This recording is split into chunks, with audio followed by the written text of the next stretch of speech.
Mu lukiiko oluyitiddwa ssentebe w'ekyalo nga mwetabiddwamu ne poliisi abatuuze balajaana ekikwatako ku mutuuze munnaabwe Twaha Kazibwe obalumiriza okubatulugunya omuli okubasiba mu makomera kw'ossa n'okubatiisatiisa okubatuusaako obulabe ng'abalanga okolagana ne Bosco Samula gwagulubana naye ku by'ettaka.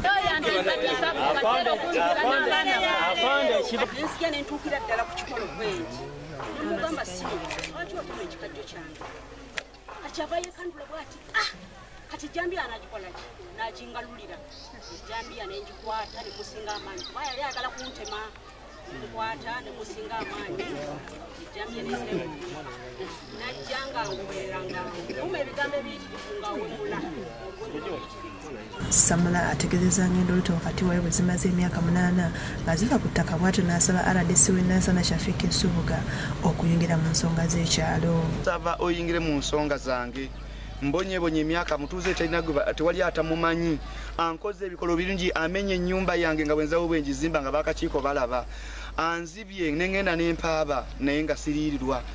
Wabula bino byonna abyeganye n'ategeeza nga bamuwalana olwafuuti z'omunaana. Omusiŋŋaana zijja n'ettibya lya kasitoma bweri waggulu eri mu Kinyarwanda zijja nayo bwenti mugamba wange kiki ekikutemesa ewange kiki nti nze si yandagidde ne poliisi nsime wano ne mugamba niweba yakulagidde ejja ebeewo erosi ebeerewo poliisi ebeerewo etuluŋŋamye ne tukola kino kyokola mwami twayomba sijja balimba nayomba naye nayomba nani nange ate bayiveyo yankuba.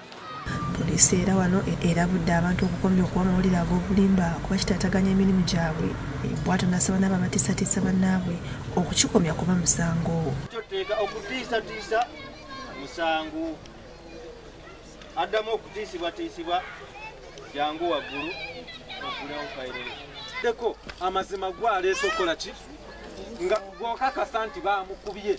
Of course poliisi temanyi mumpuliriza poliisi egenda kutwala gwe kyokoze ki abantu bangi ne bagenda ne basibibwa kubanga eyo fayiro bwekomawo ng'omuntu bamuwadde ne medical form automatically bagitwale wa state alina gisanctioninga ekidiira kiba ki kukwata kulimandinga n'osibibwa naye nga kyosibibwako si kyekituufu. Oluvannyuma bagenze maka ga Kazibwe basanze enjaga ng'eno wabaddewo okuwanyisaganya ebisongovu.